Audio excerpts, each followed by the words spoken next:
Okay, alright. So, good morning mga lods. So, what's up? So, ang content natin ngayon ay kakain tayo ng almusal mga lods. So, ayan. Ito, may fried rice. Garlic rice yan. Mga lods, garlic rice. Then, ayan mga lods, bulad. Kung tawagin sa probinsya. Kung sinong taga-probinsya mga lods, alam nyo to kung ano to mga lods. Yan tuyo.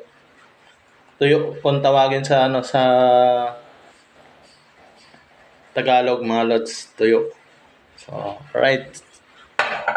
Then may may sausawan mga lods. Ayan Sus. Sausawan natin mga lods Yan. So, tara, let's go. Samahan niyo ako kumain mga lods. Tara, let's go. Hab-hab na. Sarap mga lods. Dahil ito, sapsam na dito mga lods May pa kamalos pa mga lods